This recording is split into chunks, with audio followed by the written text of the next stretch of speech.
Good evening, ladies and gents. It's a pretty cold September evening tonight, and here I am in Windsor. You can probably guess why. Surrounded by Union Jacks and the stars and stripes flying proudly in the street to celebrate and welcome the visit of President Donald J. Trump, who's not only on his first state visit, but on his second state visit to the UK at the kind invitation of our Prime Minister, Keir Starmer. So I probably arrived too late to find any protesters and talk to them, but I thought I'd come anyway and soak up the ambience quite late. It's nearly 10 o'clock now, so I should think that they're near enough done with their meal. And all that seems to be around here are actually a lot of reporters, so it'll still be interesting to find out what's going on here and to have a think about the meaning of the special relationship. There you go, you can see the Royal Standard flying on the keep. Flying proud.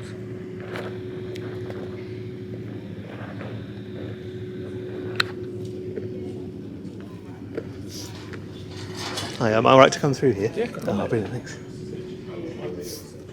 Lots of reporters waiting for them to come out, I expect. Oh yeah. But this will, I think, so by tomorrow afternoon, he may not have the energy to go on a very long conversation. So he may feel it's not. Could be the BBC or ITV, don't know the news presenters nowadays. Right, are you in change? Sorry. Tomorrow. Sorry, I'm just... So good to see you. Yeah. Take care, mate.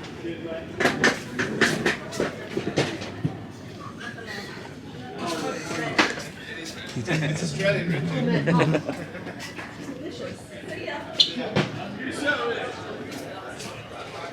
It's pretty quiet actually, isn't it? There's hardly anyone about, apart from people giving the news bulletins.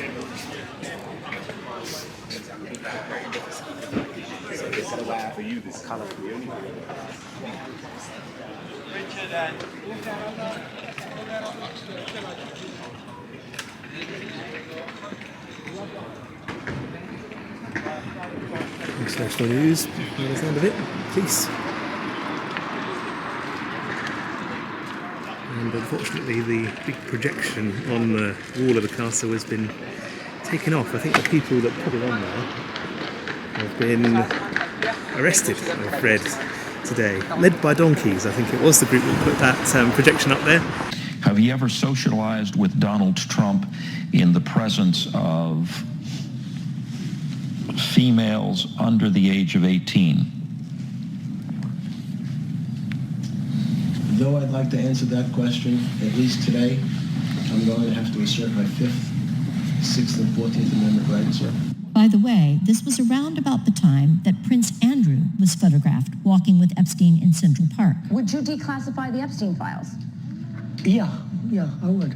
All right. Yes, I would. I think that less so because, you don't know. You don't want to affect people's lives if it's phony stuff in there because there's a lot of phony stuff with that whole world. The streets lined with US and UK flags. The Union Jack, which we saw a lot of on Saturday.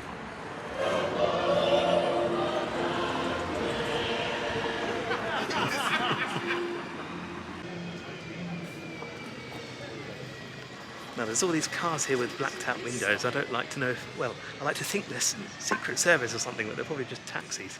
Who knows?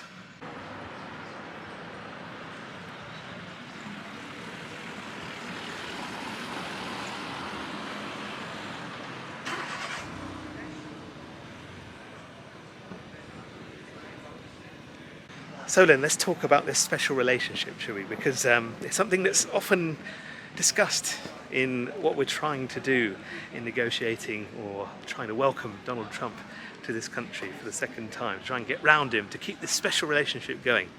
Let's talk about the history of it. So ultimately, Britain and America have always shared a close bond, even though America obviously had a war of independence and got rid of British control back in the 1770s. But because we've always spoken the same language, we're part of the Anglosphere, we've had this close connection through trade and obviously through war, through both the First and the Second World War, which America eventually joined and pretty much won for us on both occasions, the First and the Second World War particularly. But then I think this really developed after World War II, when the narrative of just how much just how much America drove the narrative of our culture after World War II. So after World War II, Britain was in an incredibly poor position. In fact, we were bankrupt.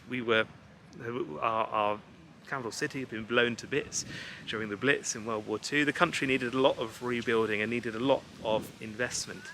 And just as Stalin and the Soviet Union was expanding his territory in Eastern Europe, there arose this fear that communism, the force that was taking control in Eastern Europe, could also spread its tentacles across to the West, and it was making inroads into Italy and France at the time, in the period after World War II. So the American President Truman, launched this massive program of financial investment into Europe called Marshall Aid. The guy who did it was called General George Marshall, I think he was. And this program of Marshall Aid put millions of dollars of investment into Western European countries, and the UK received the most out of all of those, as far as I can remember. What did this mean? Well, it meant that, first of all, the UK was pretty much rebuilt again from a huge amount of American investment.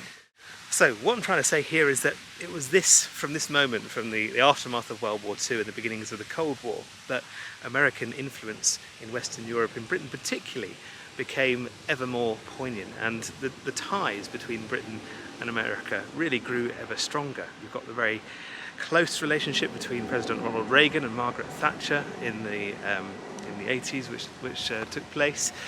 And moving forward to today, again, in recent history, you've had the pretty close bond between George Bush and Tony Blair. Tony Blair, of course, followed George Bush into the Iraq War, pretty much, joining in on this massive American foreign policy decision in the aftermath of 9/11.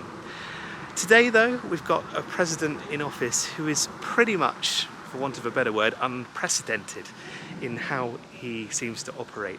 The first presidency, if you read about it, appeared to be very chaotic, in that Trump wasn't even expecting to win to become president. In fact, he seemed to pretty much enter the race to get out of ongoing court proceedings that were against him. The second time, though, now has of course been much more deliberate, and he's got a team around him now that obviously are much clearer on knowing what they're doing. So in renewing our bond tonight, we do so with unshakable trust in our friendship and in our shared commitment to independence and liberty. So as the King gave his speech tonight and talked about the special relationship, what this means in the context of 2025 is very different. We're no longer in a Cold War against what you might call the rising tide of communism back at the end of World War II. We're no longer in a world where we've got a president who's, what you might say, has got quite predictable aims. You know, even George Bush entering in the Iraq War was reasonably you might say, a predictable move in the aftermath of 9/11 and hostility to Saddam Hussein, with his father pursuing the first Gulf War too. With Trump, we don't know what to expect, and it's kind of like inviting a friend round where, you know, you're doing it just to keep in with him in the hope that something might come of it, something good might come of it. But the next minute, Trump might turn around and put his tariffs up against us, as he's done with Canada and a number of other countries that have not been hostile to him by any means, but have actually been quite friendly. So I think, in other words, what I'm saying here, and I am being political in this, is I'm saying that this is a humiliation for Britain, welcoming a guy who has been friends with a convicted sex offender who's been prying on young women, welcoming a guy who's only this week pretty much blamed the murder of that guy Charlie Kirk on left-wing activism in America. Regardless of what you think about the actual killer, you know, you can't just tar everyone with the same brush like that. You're welcoming a guy who's taken away the rights of women to have control over their bodies, or even if he's not done that personally, you know, he's leading a government which does want to do that. And someone like J.D. Vance has got much clearer cut views on what he wants in that regard, with his conservative Christianity. So we are humiliating ourselves. I think back in that castle there, King Charles is humiliating himself, our government's humiliating itself. Instead, what should we be doing? Well, ultimately, we need to be upholding values which are the ones we celebrate in school here. You know, in schools we're asked to teach sometimes British values. Those things include tolerance. They include the need for democracy. And how can you have that when you're welcoming a ruler here that has pretty much welcomed an insurrection in his own country when he lost the vote fairly and squarely in the election to Joe Biden? You can't have that. So this is quite a political episode, I'm afraid, but it's been nice to come here and, as I said, soak up the ambience. Hope you've enjoyed it. Let me know what you think in the comments below, and I'll see you again for some more Mr. Keat on Location.